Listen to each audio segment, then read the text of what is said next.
Hi, I'm Parneet Jaggi, and this is going to be the third lecture in the series on Virginia Woolf's popular novel, Mrs. Dalloway. As we saw, that it is a stream of consciousness novel which talks about the events of just one day in the life of the housewife, Mrs. Clarissa Dalloway. Now, here, when we discuss the themes of the novel, or we analyze the novel as a document of psychoanalysis, or even a social document, we find that the theme of communication versus privacy comes out as the most prominent object of consideration in the novel. Throughout the novel Mrs. Dalloway, Clarissa, Septimus, Peter, and the other characters struggle to find outlets for communication as well as adequate privacy. And the balance between the two is actually difficult for all to attain. Now, Clarissa, we see, in particular, struggles to open the pathway for communication, throws parties in an attempt to get the people together, to draw them together, to assemble at her own place. She hosts those parties. But at the same time, we see she feels shrouded within her own reflective soul.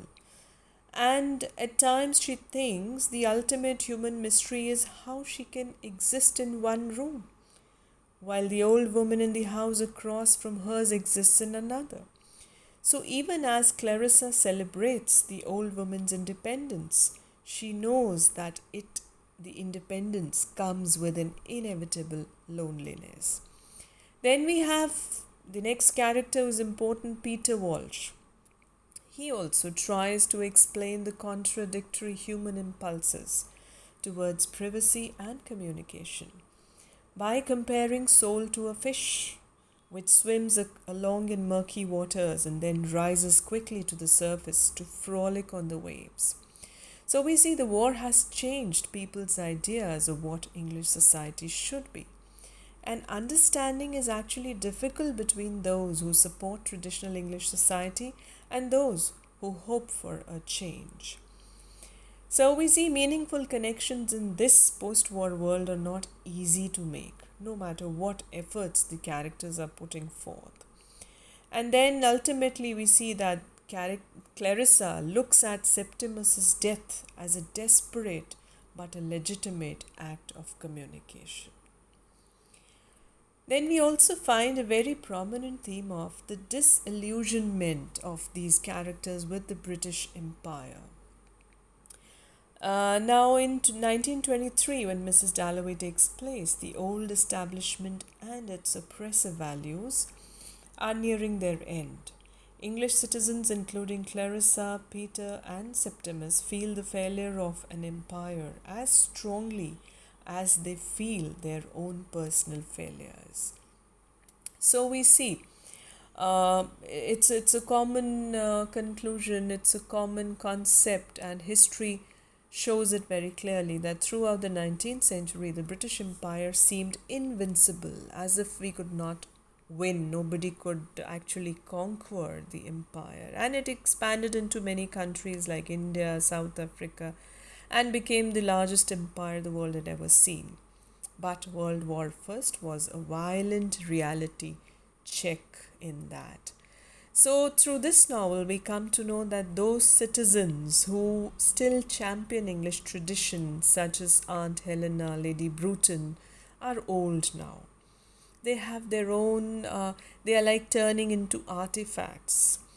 So, we even see Richard, Clarissa's husband, who plans to write the history of the great British military family, the Brutons, who are already part of the past. So we see that in this novel there is a kind of a juxtaposition of two kind of empires, the old empire and the new which is rising now after the post-World War I. And the old empire we see faces an imminent demise, an end, and the loss of the traditional and familiar social order leaves the English people at loose ends.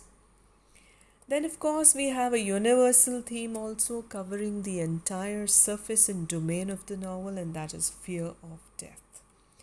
Thoughts of death lurk constantly beneath the surface of everyday life in Mrs. Dalloway, especially for Clarissa, Septimus, and Peter. And this awareness makes even mundane events and interactions meaningful, sometimes even threatening. Now, see, we see at the very start of the novel, at the start of her day, when Clarissa goes out to buy flowers for her party, she remembers a moment in her youth when she suspected that a terrible event could occur. Now, then Big Ben tolls out the hour, and Clarissa, repeats a line from Shakespeare: "Fear no more the heat, or the sun, or the furious winter's rages." So now this line actually symbolically has been taken from a funeral song which celebrates death as a comfort after a difficult life. So now middle-aged Clarissa at this moment has experienced actually the deaths of her father, her mother, her sister, and she has also lived through the calamity of war. So she has grown to believe that living even one day is dangerous. Death is naturally in her thoughts. And then we see that the line from the play, Cymbeline, along with Septimus's suicidal embrace of death, ultimately helps her to reconcile to the thoughts of mortality, death. Then we have Peter Walsh. He is also insecure in his identity, grows frantic, mad at the idea of death, and follows an anonymous young woman through London to forget about this death. Then we have Septimus, who faces death directly, although he fears it, but he finally chooses it over what seems to him a direr alternative. Then we have the threat of oppression. Now, oppression, we see, is a constant threat for Clarissa and Septimus, because we find them very identical as characters in the novel. And Septimus dies in order to escape what he thought, what he perceives to be an oppressive social pressure to conform. Now, what is this social pressure? It comes in many guises, comes in many forms. We have religion, we have science, we have social convention. And through characters in this novel, we see that Sir William Bradshaw is one of the major oppressors in the novel. Even we see Miss Kilman, who is actually a form of religion in this novel. So she is related to Clarissa in the name of religion. And Sir William Bradshaw would like to subdue all those people who challenge his conception of the world. So these two characters, Kilman and Bradshaw, they kind of wish to convert the world to their own belief systems in order to gain power and domination, and their rigidity oppresses all those people who are coming in contact with them. So we see that though Clarissa herself lives under the weight of that system and feels oppressed by it, her acceptance of patriarchal English society makes her, in part, she feels responsible for Septimus's death. So at the end of the novel, we see that she reflects on his suicide. She says somehow it was her disaster, her disgrace. She accepts the responsibility, though there are other characters who are there to blame, equally or more fully or less to blame, which suggests that somewhere everyone is in some way part of that oppression to others. So after the themes, let's have a look at the symbols that are used in the novel. Now, what are symbols? Symbols are actually objects, or they may be characters, they may be figures, even colors that are used to represent abstract ideas or concepts to help us understand something at several layers, through several layers. Now here, for example, we have the symbol of a character, the Prime Minister. Now, here, the Prime Minister actually embodies England's old values and hierarchical social system, which are now declining. When Peter Walsh wants to insult Clarissa and suggests that she will sell out and become a society hostess, he says she will marry a Prime Minister. So, this is how we see that symbol Prime Minister comes out as a negative figure in this. So we see the old pyramidical hierarchical social system that benefited the rich society before the war is now actually decaying, and the symbols of this greatness have become now pathetic, that people are now actually accusing the others in the name of Prime Minister. Then we have Peter Walsh carries a pocket knife and other weapons also. So Peter Walsh constantly plays with his pocket knife, and the opening, the closing, and fiddling with the knife suggest his flightiness and his inability to make decisions. Now, see, he cannot decide what he feels, and he doesn't know whether he likes the English traditions or he abhors it and he wants to fight it, or whether he accepts English civilization. So this pocket knife kind of reveals his defensiveness. He is armed with a knife, in a sense, when he pays an unexpected visit to Clarissa Dalloway, while she herself is armed with her sewing scissors. So the weapons actually symbolically make them competitors. They are also hinting at sexuality, but also more at power.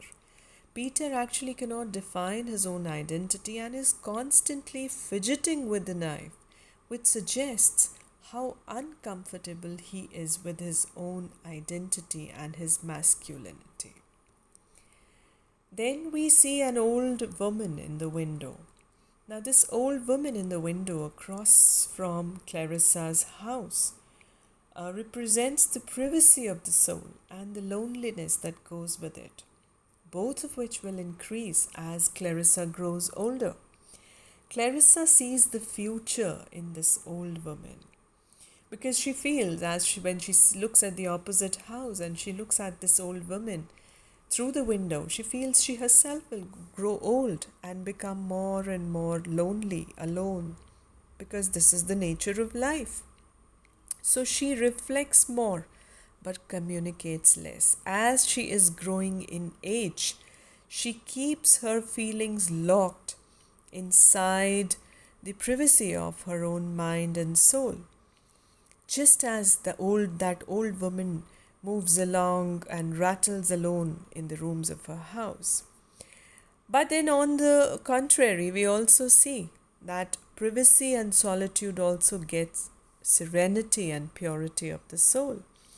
So Clarissa respects the woman's private reflections and thinks beauty lies in this act of preserving one's interior life and one's independence also.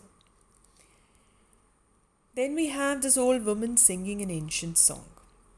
Now, opposite the Regent Park's tube station, an old woman is there who sings an ancient song, which actually celebrates life, endurance, and continuity. Now, this woman is actually oblivious to everyone around her, means she does not know that somebody around her is there or not there or walking. And while she is singing in her own mind, she is busy with her own tunes, beyond caring what the people around, the world around is thinking. So the narrator explains that no matter what happens in the world, the old woman will still be there, even in 10 million years, and the song has soaked through the knotted roots of infinite ages. Now these roots, what is she talking about here is these roots which have grown immortal. These roots suggest that these are the deepest parts of people's soul. And this woman's song actually touches everyone around who hears it in some way. Peter hears the song first, and He feels pity for her, gives her a coin before stepping inside the taxi. Then we have Razia, who finds strength in the old woman's words, and the song makes her feel as if everything is going to be okay in her life. So we see that this song actually becomes kind of an immortal. See, that is why she says even in 10 million years the song is going to stay. So this is like a pain inside the soul, a projection of the gloom, a projection of the message of the soul from inside the soul. So this is how beautifully we have symbols and themes.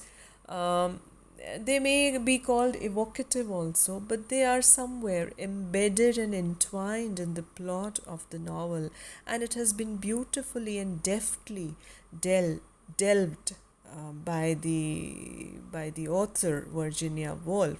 So this is how Virginia Woolf, without even indulging in a racy plot or in a multitude of characters and plots and subplots, in a very simple weaving of the plot, she goes into the deepest layers of the mind and soul through the use of these themes and symbols in the novel. So this was my analysis of Virginia Woolf's novel, Mrs. Dalloway. Thank you for now.